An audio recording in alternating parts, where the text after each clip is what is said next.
आगे में आओ। ओ भैया ओ सुन। हाँ ए पंडा हमला कागज जो लगाए हैं हमला कुकरा खाहा कोहले कहना का है हाँ के गांव में तू हला दोनों झला रखवारी दे हम अल्लाह हाँ दोनों जो करके रहते तक यहाँ पर घुस सका गांव में। एक चिड़ई हके अंते मत जाए हाँ। और अंते लई हम आता वैसने आदमियों है एक झन कोनो झन हवाए हाँ अब कोनो एक गांव ले बाहर तक मत जावे मत जावा एकरे पर लगा है ओ पंडा कहना है हाँ तो मैं तोला का कथा हाँ एक का चीज के आवाज आवत है दोनों भाई हमारा रखवारी ले हनाज भैया हाँ एक का चीज के आवाजे हाँ काए कैसे का ए हटोन ही का भूत ही का चोरे का चंडाले ये परतीने के मसाने हाँ ना पहला तोला पता लगा के आना जरूरी है। मोला पता लगाए बिना नहीं समझ आए भैया तो जात हम नौकर लगे हैं तो नौकरी बजाना भी जरूरी है ना हाँ। तो मोला जाए चला पढ़ी ना भैया जाल पर ही ए दे मैं जावत हो हाँ कई थो का बाजा मास्टर हाँ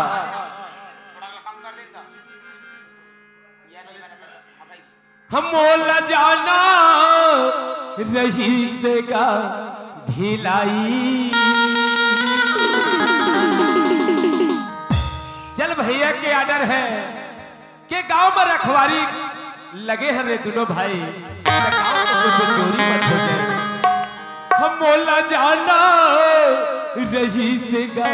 भिलाई तो का करो हऊ एक झनला पेल के बिधल लाढ़ा पेल के लटपट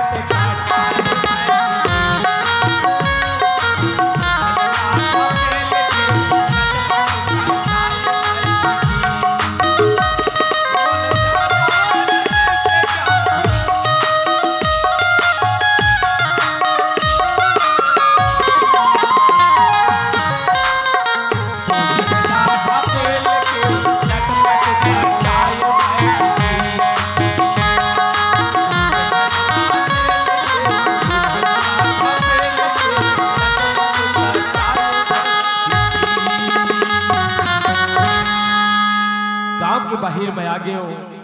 औ एक गली डहर कोनो में दिखते तो मैं देती वाला देख लो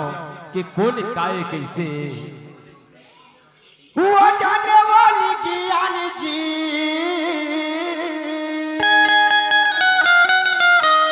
वो जाने वाली ज्ञान जी ये बातें पता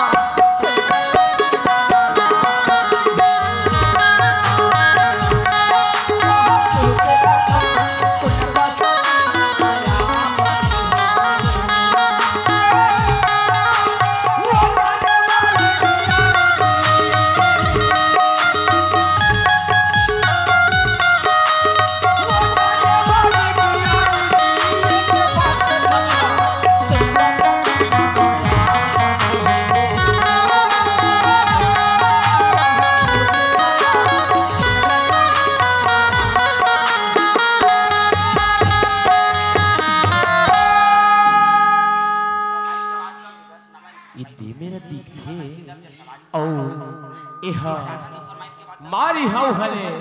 एक बरनिया दिखत है औ कोखरो मेरा झटकन बोलना अब पूछना बताना बहुत मुश्किल की बात होते नहीं तब हो मोर भैया कहे हैं रखवारा रहता झंडे राबे कोनो आही जाही ओलते पूछ लेबे की के आओ ए नहीं सुना चिकावो एह को लचिला थे नहीं आए लखी मोही ले आवाज देवत कैसे लगत थियो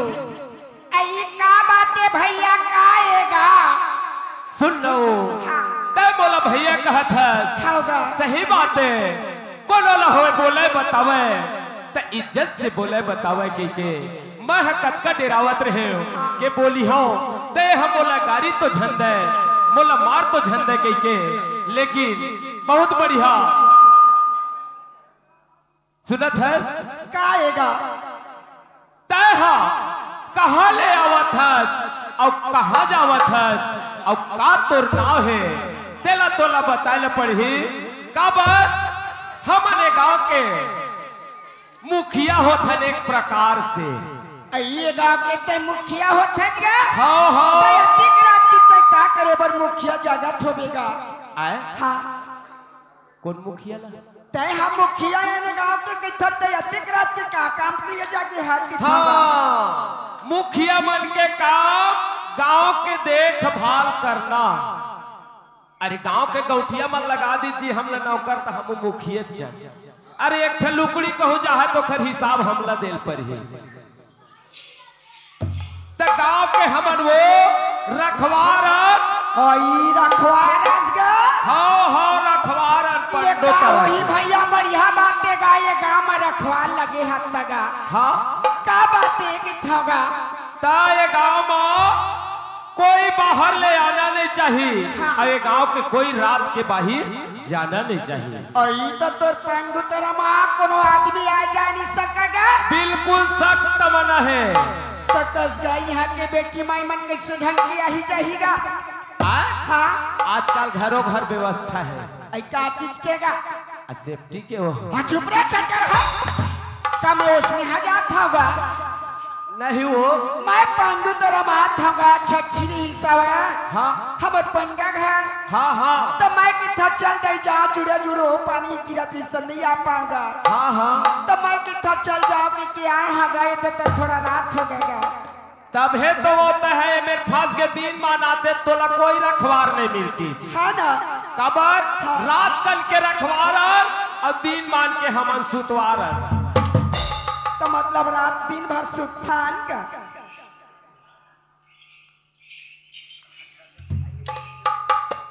सुना था जाएगा तोला हाँ। कहाँ ले आए हज अब कहाँ जात हज अब का तोर नाव है तेला मोला जाके पंडल बताल पर ये का होई भैया मोर नाव गांव ते पूछा थजगा हाँ मारी थागा कहाँ कहाँ री था जान थजगा कहाँ मैं वहाँ भोरन दो चिखली रही थागा हाँ होगा आओ तब तय वो नाम चिखली रे पूछा। थन हाँ और तोर नाव काहे कही था वो ऐ मोर नाम ला पूछेगा हाँ वो मोर तो नाम बिजली ना हैगा बिजली अरे दादा रे झटका भारी जोरदार करेंट मारते दादा बिजली करेंट झटका मैं आज पहली बार जाने नहीं वो बिजली का आएगा ए बिजली तो कोरबला है हाँ अब ये बिजली के ट्रांसफार्मर है वो गांव के बाहर में लगे हैं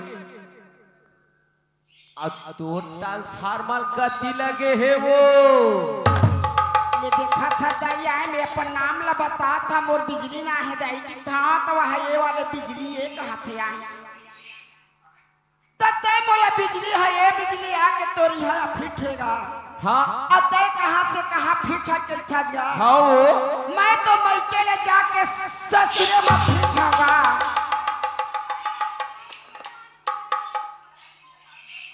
नहीं वो काएगा ससुरे फिट है होगा तो यहाँ तक तो ठीक है हाँ तो वही तो ट्रांसफार्मर कति फिट है आई मोर ट्रांसफार्मर देखे बार थजगा हाँ मोर तो ट्रांसफार्मर अंदर के भीतरी में फिट होगा अंदर के भीतरी फिट है नहीं वो तो ट्रांसफार्मर अंदर के भीतरी ठीक ठीक है हाँ लेकिन मही भर जानी हम कोई काम के नहीं है तो कैसे बनी औ मोर बड़े भैया हवाए आई तो बड़े भैया देखेगा हाँ वो क्या काम करतेगा ओहो मुड़ा रखते आई मतलब सुरौरा चतक चरा थकागा हाँ तो सूरज चरवैया कस लगता नो तो ये गांव के तुम रखवाल लगे हटे था तो उसमें मन लगतेगा चौकीदार कहते तक वो हाँ हाँ रखवार भरो ही मन थोड़े कहते चौकीदार लगते पहरादार लगते हाँ कैसा रखवार हमन कोई आना नहीं जाना चाहिए ले कहीं नहीं हो गया बढ़िया हो अब बोला जान दे कि थोगा और तो बताल पर ही तो जाक बता दे बेले जाता है वो तोला बताल पर ही मोरे सगे सग जाल पर ही तब मोकरस फार्मा देखबो कई थज गए हाँ तो कसगा तुमन दोनों भाई भर देखिया के गांव भर केगा वो गांव भर के पर पूरा बैठे है तोला तब है तो जाल पर ही जा कहा तोर बड़े भैया बलाबे में देखा हागा हमी मलाल पर ही हाँ। तो गांव भर के पर तो बस किराया करे पर जो है जा सब झला बुला लेबे कि था ऐसे बात है ये भैया को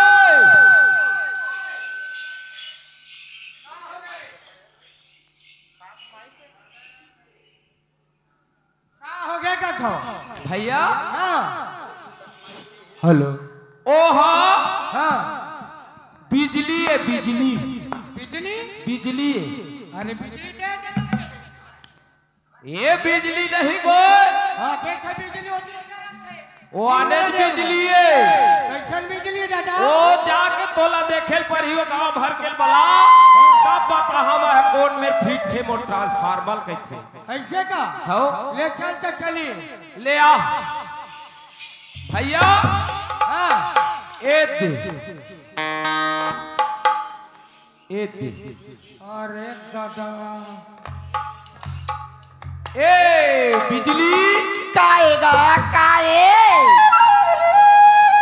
मैं आगे हाँ अब ये दे मोर भाइयों आ गए ले का होई भैया बढ़िया आगे होगा तुम मोकरस फार्मा देखबो कि थागा अब ये गाँवों के मन आगे है सब जन बैठे ये हैं सब बैठे तेनो मन देखे बड़ा हैगा बिल्कुल तोरे ट्रांसफार्मर न देखी ही ले बढ़िया बातेगा हाँ भैया ये खड़े हन तेन कौन जगह हैगा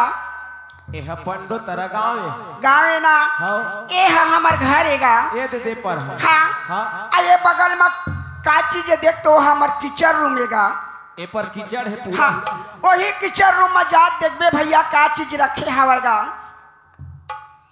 भैया क्या चीज रखेगा तेरे चल तो जाग देखो चल तो देख या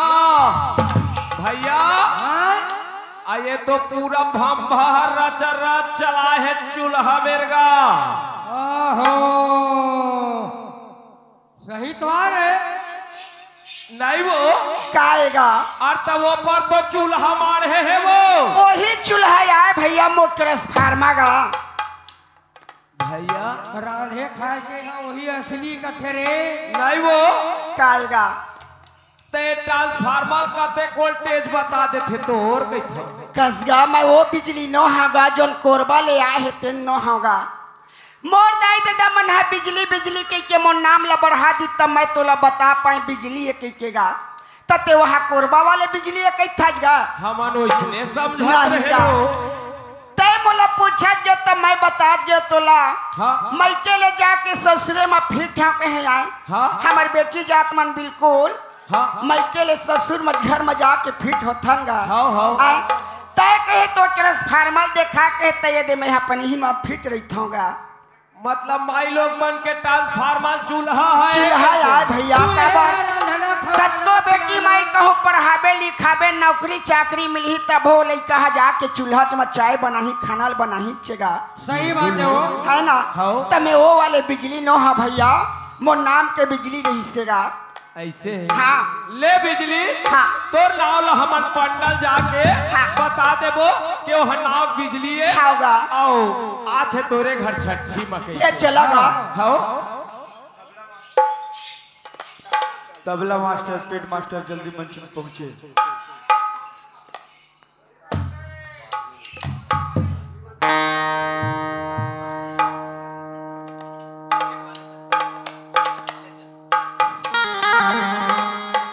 आई हो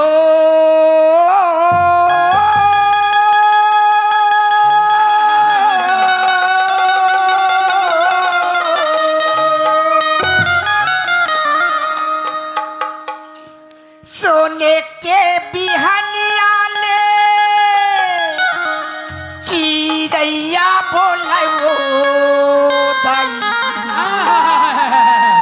सोने के बिहनिया ले चिड़ैया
सुना था भैया।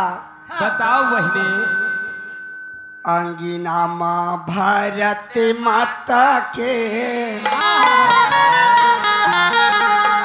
सोने के बिहनिया चिड़ैया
बोले पर सुंदर लगी से बोला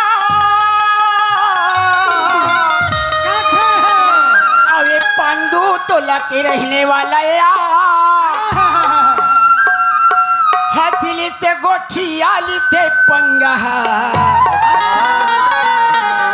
और 50 के नोट कहना का है पंगा हो। 5-6 झक के बाद में मोला नाती मिले है पगली। हाँ ये ले 50 रुपया कही दे सवा। अच्छा तो यहाँ के रहैया नोहा अरे पांडु तो लगे रहैया हसीली से गोठियाली से कृष्णा भैया के गोठी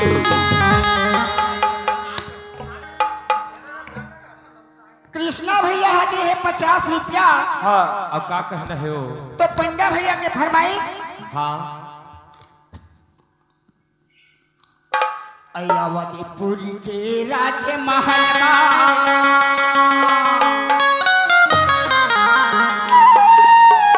हमार पंडा भैया कहते पांडु टोला न हो हमर गांव आज ना अवधपुरी एक हाथी अयावतीपुरी के राज महल ये दे जन्म चारो हाँ हाँ जन्म चारो सबेला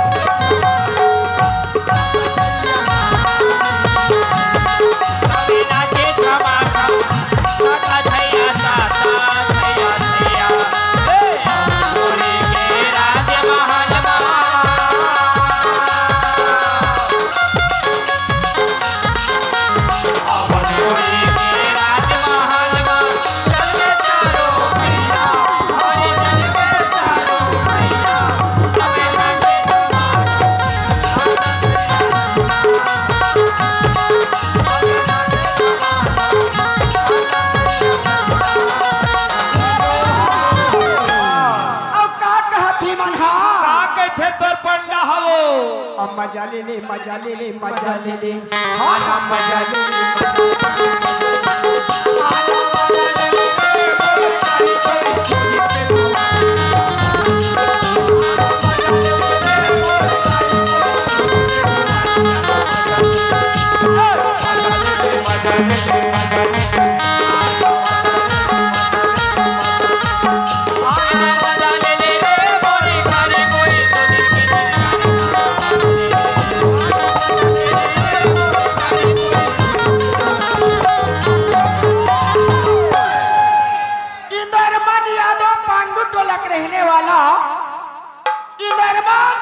रहने वाला पंडोतरा नहीं थे वो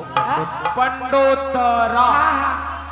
पास में बुला के 20 रुपए दे हो पाई की संस्कृत करती है। ए दे कृष्णा यादव हमार पूरा ससुरे पंडा आस्था तुमान पंडा नाना गुड्डू हो है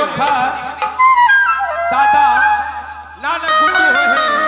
पंडा ओखर दादा 50 रुपया दे है। बोल शंकर भगवान की जय।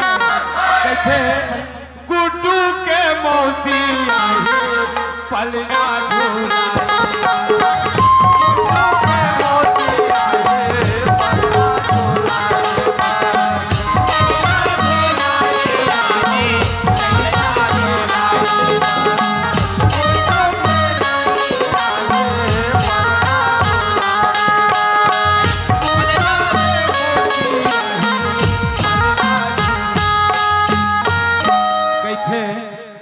टीका टीका टीका हो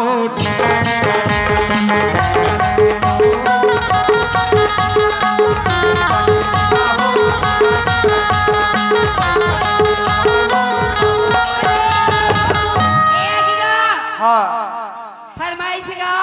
लमा सब बिहारी के गा। हाँ अब्बा टाइम के दे कहे का बोला का कहे हो? दे दो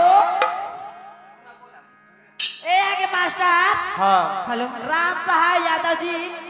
ग्राम विचारपुर के रहने वाले नाचन गुड्डू के ओकर फुफाए। हाँ एकर फरमाइश के बाद हम पूरा ससुर के फरमाइश है मास्टर। हाँ अब भाजी तोरे लाया देव इलवा सब बिहारी वाला कहेगा अब भाजी तोरे लाया देव मोरे गाँव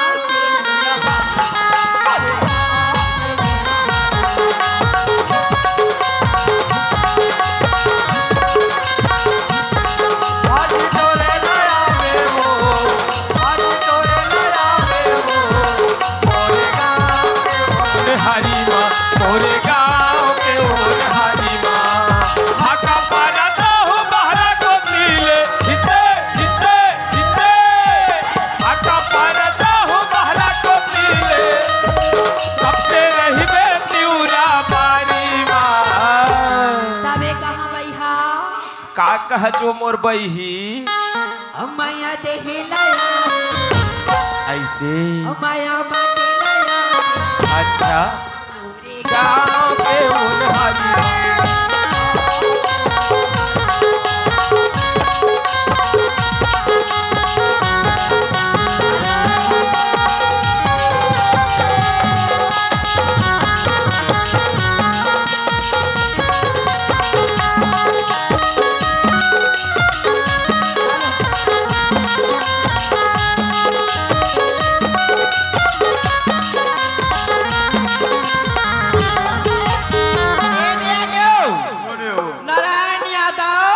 ग्राम पांडो तरवाली हूँ। हाँ ये दे 20 रुपए दे हमने पार्टी को से शुभ ज्यादा करती ये दे ओ इंदरमन यादव के फरमाइश। हाँ आमला टोरी खाहूं चे कई के ओ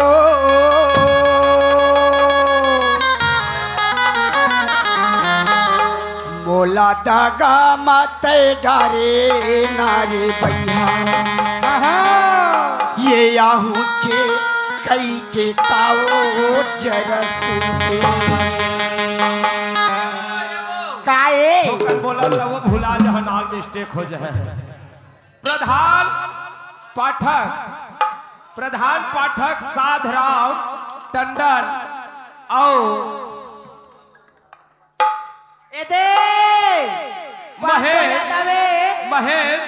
महेंद्र गबेल और तुलसी गबेल काबर बड़े बन के नाल ज्यादा नहीं ले रहन तो थोड़ा से होते भैया का करबे 50 रुपए दे है। बोल शंकर भगवान की जय। हाय रे मोरे जानी दीवानी दिल है तुम्हारे बड़ा हाय मोरे जानी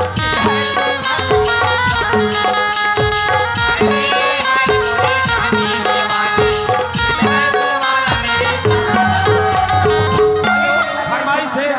महेंद्र और प्रधान पाठक के कहते सुन बता का कहते दिल सुन मास्टर। हाँ कृष्णा यादव हाँ। बिलासपुर वाले अब पांडो यादव हाँ लागे रहे थे दीवाना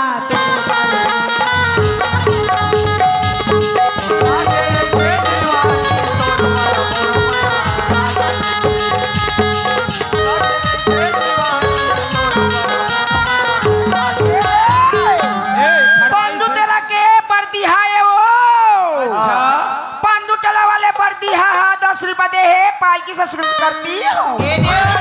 के फरमाइशी छोहर की एहू ढाले फरमाइश आहे डॉक्टर मन के। हाँ ले सुना कैथे मोलाओ तही मोल बैहा बनाए और तही बनाए और दीवाना ए तुरी का होगी कैसे तीरे तीर मार झेल कर खच के थो का करबे भाई हा देखे तक बिना हाँ? कर पर फिदा होगी होगा ऐसे ता ओही साधरा मन लगैते त बनतीज के थो अच्छा तही मोल बैहा बनाए तही बनाए दीवाना मोल बैहा बनाए तही बनाए दीवाना और तोर ऊपर मोरे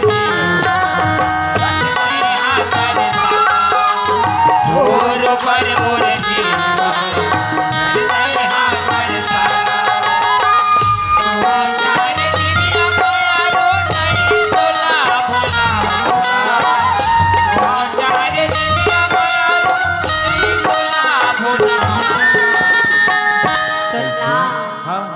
भुला के रहे बोल बताओ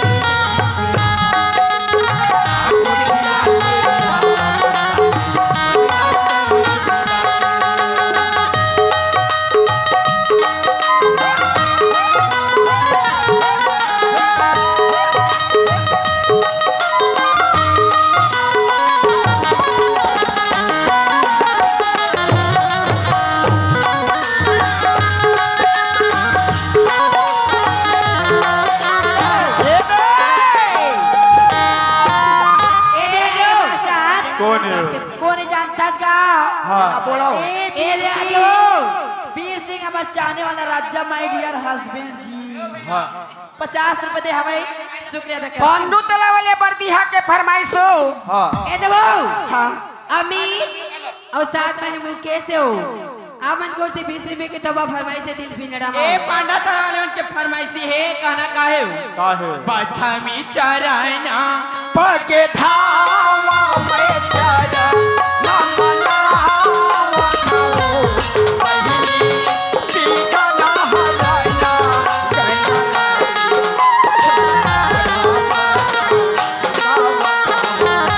हो बहिनी टीका ना हराना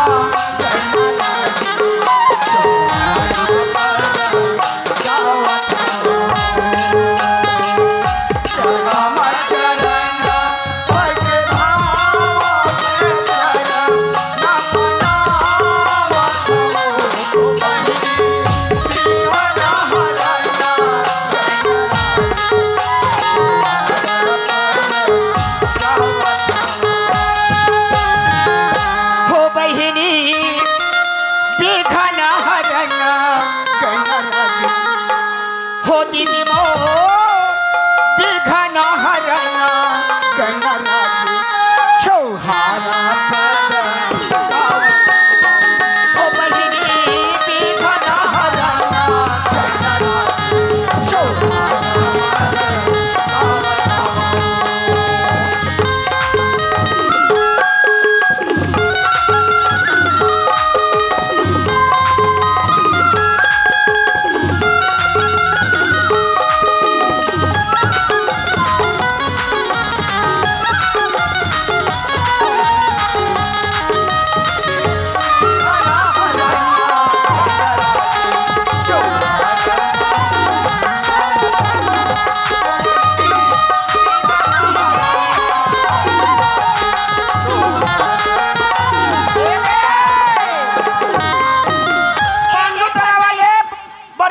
फरमाइशो हाँ अब परिसा के डारा बोलेला भारी मोरे जीव के कल्पना तो हिला पर रही रे दिल मोहनी दीवानी नैना मार दी हाय करण सुआ हाय पलम सुआ के हिला के नैना मार दी हाय करण सुआ हाय पलम सुआ के हिला के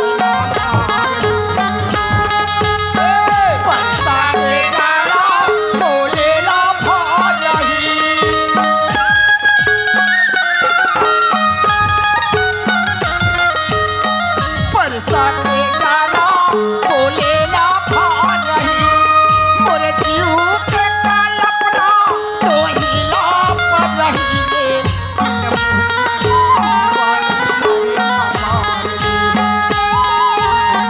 हाय करम सुआ हाय करम सुआ के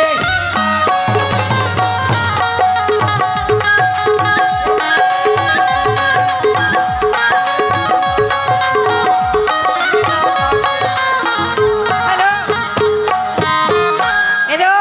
हेलो हेलो फोन कर यहाँ तो ला एयरटेल नोकिया मावो सुन ले तो पहले पता फोन करत रही फोन कर यहाँ तो ला एयरटेल नोकिया मावो हमने भर के मजा ले बोरा चाहे करते बाबू हमने भर के मजा ले बोरा एयरटेल नोकिया बाबू थोड़े करिया तो ना एयरटेल नोकिया बाबू ये देखा सूरज सूरज और गोविंदा यादव ऑटो वाले इनके और से 51 रुपए का तोहफा बार बार शुक्रगुजार करती फरमाइश है भैया ये देवो प्रधान काका या साथ में कृष्णा और भैया काका के संभुला के रे भाई 50 रुपए की तरफ से पार्टी से शुरू करती हूँ आप मन हवा कुर्मी कुर्मी कुर्मी टुराएगा एक कुर्मी टुरा की ओर से हमें 20 रुपए की तोहफा अपने पार्टी को से बार बार शुक्रिया अदा करती हूँ फरमाइश है ओ मानिस के दिल पिंजड़ा वाले जी फरमाइश भाई जब ही नींद नहीं पाती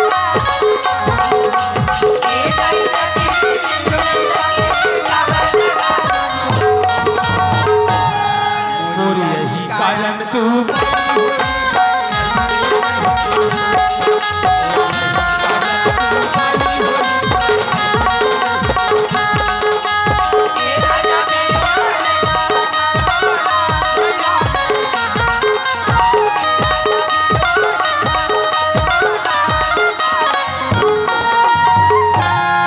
दुनिया में देखे लेकिन तोले छे